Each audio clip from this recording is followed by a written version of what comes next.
Alright guys, testing ng ating MT-07. So for today's video, papunta tayo ng Revzone Wheeltech Yamaha sa Timog para magpa-change oil ng ating MT-07. So matagal-tagal na rin na nandito na PMS or na change oil So nasa 8 months na yata, pero hindi naman kasi natin ginagamit.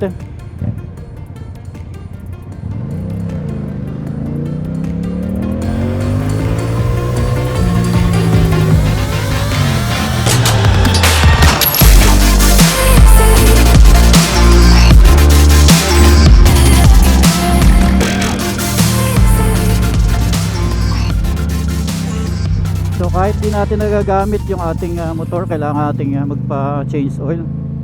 Medyo matagal-tagal na yung langis nito. Limot ko na kung kailan ko pa ito huling na ibiyahe. So eto na guys, yung Ermin Garcia, ay sana yung dulo na yun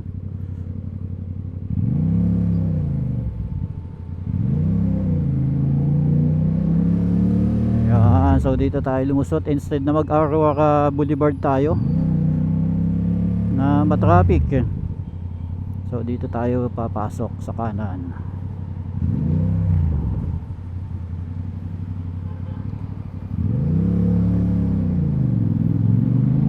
Yeah, EDSA Nepa Qmart. So U-turn tayo, akyat muna tayo dito sa bridge na to ng Kamuning. Yan, nakapag-tour kayo sa mga dinadaanan ko from Antipolo. So 2 years na nga pala itong motor natin ngayong March. Actually January or February ko pala nakuha to. Yan, happy birthday na, 2 years na. Ako, traffic dun Traffic sa may Eton Centris.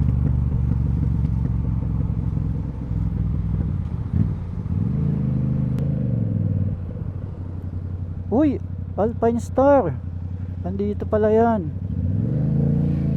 Yan Balik tayo dun mamaya.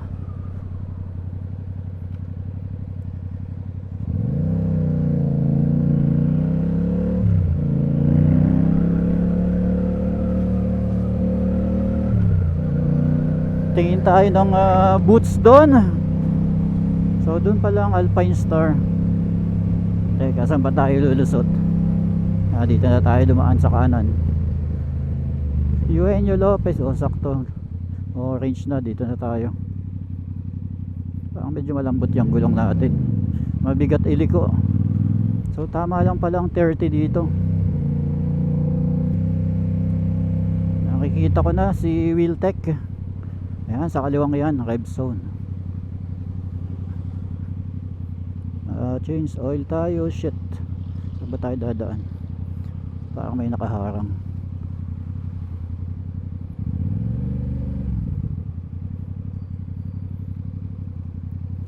Parang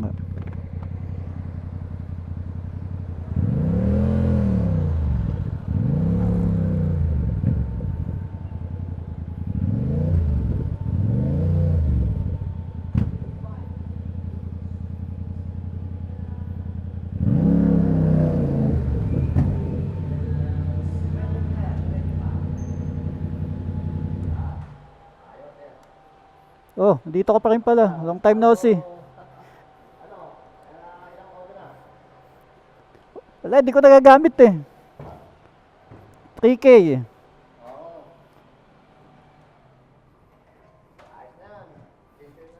Kaya nga, sasali ko sa Boss Ironman para magamit ko naman. 23, 24.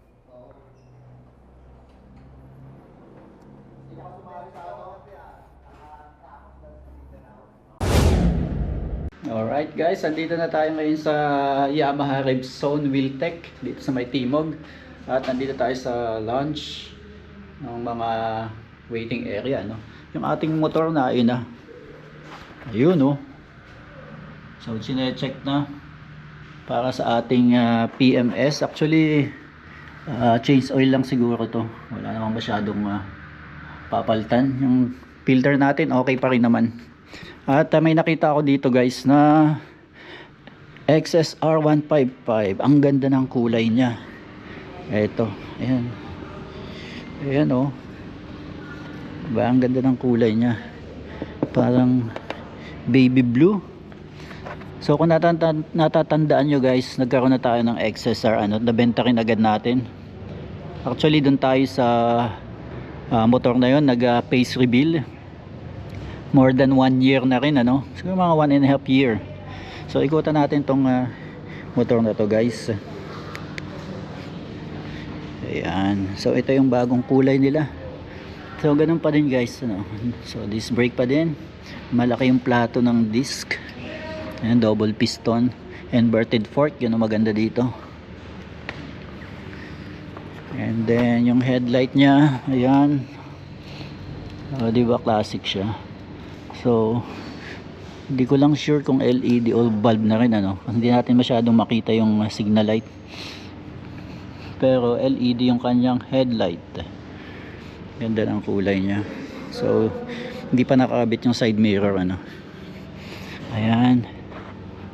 So ito yung side, kabilang side. Ang gusto ko dito guys, ang ganda ng kanyang swing arm. Ito yung swing arm niya, panalo, parang big bike. Tapos meron na siyang araro na plastic dito para makover yung coolant, Ayan, hindi masamang tingnan pag exposed to. So pangit tingnan pagkita to masyado, at least meron siyang cover. So tayo nagkaroon ng issue dati dito, naglilik yung oil natin dito. Kung nakikita nyo guys dyan, naglilik. So napapalitan natin yun ng mga gasket. After 3 weeks patak-patak na ulit siya at lumalakas, kaya decided na benta na lang yun. So yung kulay ng upuan niya, eto, ayan may butas na, siguro binutas ito para hawakan ng mga tumitingin. Kulay brown. Ayan. So sa likod, yan. So hindi pa rin natin sure kung LED, pero parang LED na ito, nakita natin sa kalsada. So fresh na fresh, bagong bago. Yung likod niya disc brake pa din. Yan. So maganda dyan, basta yung kulay niya ang ganda, baby blue.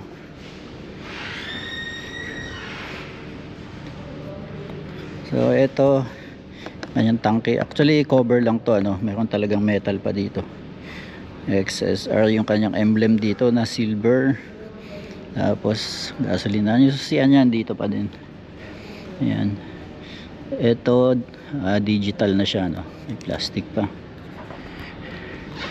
So upuan natin guys para ma-recall natin yung height nito, yung seat height nya.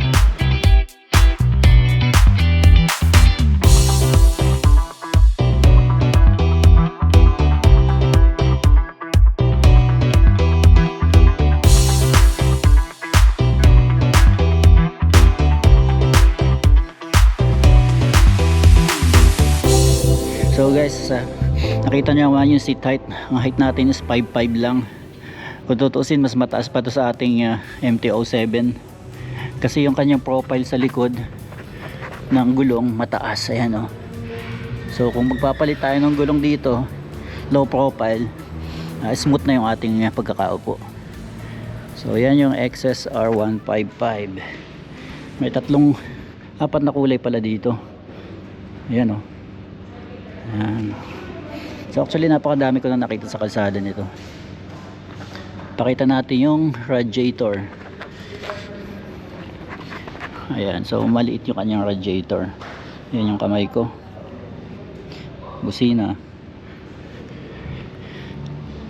So ikot pa rin tayo dito sa iba.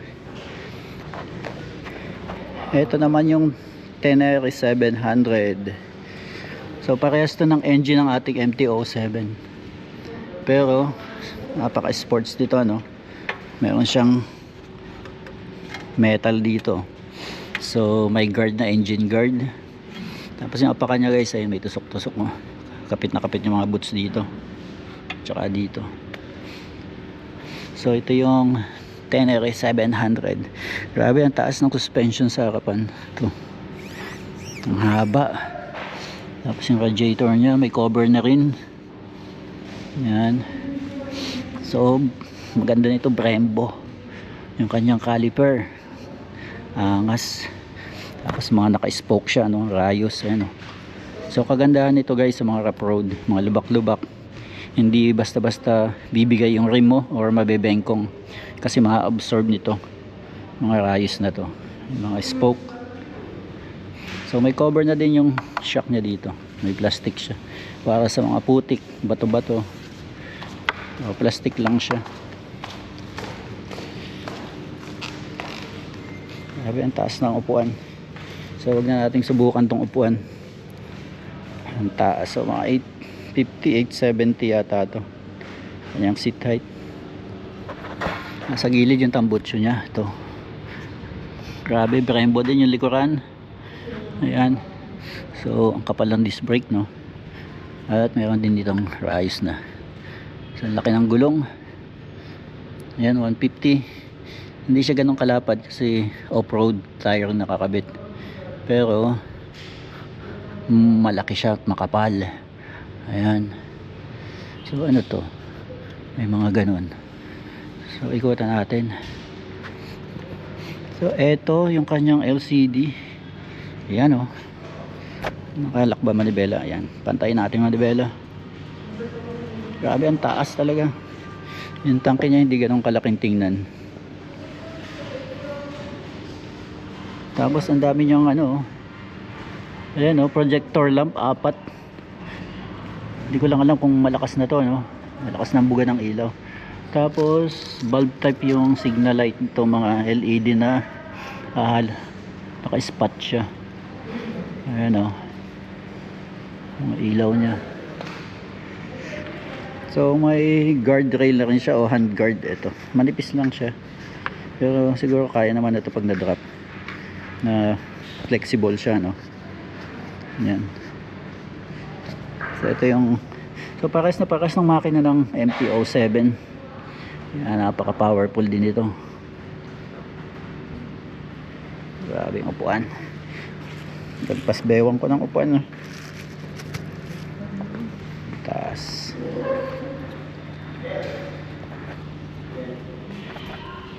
Ilaw niya, ayan, maliit lang pero LED. Tapos mayroon pa dito nalagay ng plaka, may reflector dito pag tinamaan ng ilaw kahit patay, no? Liwanag to. So yung side mirror maiksi ito, oh, kumpara sa MT-07, pero parehas lang itong base nya ito, tsaka yung hugis parehas lang. So, may busina dito, signal, hazard. Yung magandang hazard nito nasa andito, madaling pindutin. So ilaw. So ito yung maganda yung kanyang signal light, guys. Wala dito sa baba, no? So mas madali siyang kontrolin. Dito naman sa kabila yung kanyang engine. Yan, emergency switch. Tapos may selector. Uy, selector to sa, siguro sa LCD, ano. And then starter, ang liit ng starter niya. So hindi natin makikita, guys, ba yung plastic po pati. Hindi natin makikita kasi hindi pa ito na-activate. Uy, meron siyang socket, oh. Ayan, oh. Kaya lang hindi pa siya USB. Lighter. Sa lighter. Adjustable yung suspension, guys. Ayan, oh. Ayan, adjustable siya. Nakikita nyo yun. So ang taas pati ng manibela. So yan yung kabuuan ng Tenere 700. So meron ding kulay blue ayun sa kabila. I'm not sure kung same ano sila, specifications. Siguro baka may konting pagkakaiba, no?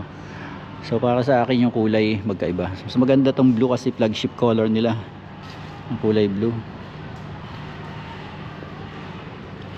diba?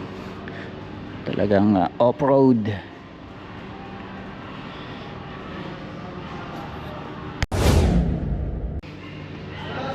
Ayan, guys, daming Aerox dito. May kulay blue, black, gray, matte black nandun sa likuran. Tapos may white dito, parang matte din yun, no? Ayan, magsaba kayo sa Aerox dito. Yan. Tapos MT-10 SP. Na-vlog na rin natin tong motor na to, ano? Kaya wag na nating i-vlog to. Yan. Ito yung pangarap din natin to, kaso wala tayong budget dyan. Ang ganda nito, braided na, steel braided yung disc, yung hose ng disc brake. Ang laki ng radiator, dalawa, ang haba. So nabulag na rin natin yung, ayan, may isa pa dito. Ayan guys, ito yung pangarap natin kulay sana, itong itim na to. Kaso nung time na bibili tayo, naunahan tayo, same day lang nakuha. Yan yung pangarap nating kulay sana na bibilhin. So naunahan lang tayo, pwede naman tayong bumili nito. Itong inquire natin yung black na fairings. And then ito yung isa pang kulay nila. Hanggang ngayon ganun pa din yung kulay, So, sa atin 2021 model. Ito ay 2022 model. Kulay na yan. So na-vlog na rin natin yata ito. Nadaanan na natin itong Tracer 9 GT na to. Tama, mataas ang views natin ito. So parang SP yung kulay, I'm not sure, limot na natin. Ito talaga yung pangarap natin na adventure bike. Panalo to. Iyan. So ito yung gustong gusto ko. Yan yung pangarap nating Tracer. T-Max, nabalag na rin natin to. Ito yung high end. Ito yung medyo mas mura ng konti. Itong isang kulay na to. Ito yung loaded jump pack to. Actually hindi pa tayo nakapag test drive ng T-Max kasi natatakot tayo dahil medyo mahal yan, baka magasgasan natin, hindi tayo ganun kalakas ang loob. So mayroon pa yung sniper, Neo Gear. Ayan, Neo Gear, ang ganda ng kulay nito. Itong Neo Gear na to. Ayan. So hindi pa ito yung may gasolinahan dito, yung takip nandito na pag magpapagas, sa gilid na to. So yung R1 na yan, nakita na rin natin yung R1 na yan. Ito 50th anniversary edition. R7, dahil motor ni Moto Tonyo, makina ng MT-07. So meron pa dito mga Mio, so mga off-road. Ayan, Neo Gear S. So may XSR dito 700. Alam ko na vlog na rin natin to guys. Kulay itim siya. Actually MT-07 pa rin to yung makina. Yung tunog dyan is parehas lang. Yan, so ang angas lang kasi kulay itim. Tapos yung headlight niya bilog, syempre XSR Uy, medyo nakalog ng konti dito. Tapos tipid na tipid dito, tipid na tipid yung speedometer. Pwede siguro magdagdag dito. May nakaabang dito. Bahala ka na kung anong gusto mong idagdag dito. XSR 700, di ba ang ganda pa rin. Tapos laki ng ayun, mga LED nya. Ang daming bulb.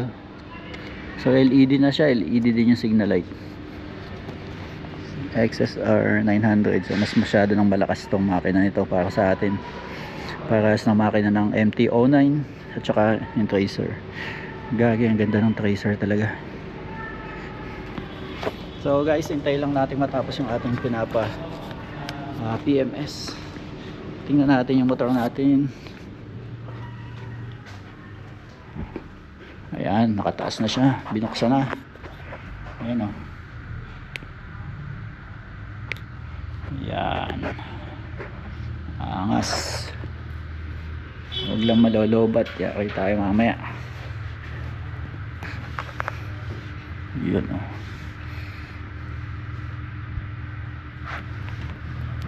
Ilan litro bang inaano dun? 2.8 ba? 3, sakto. 2.7. 2.7.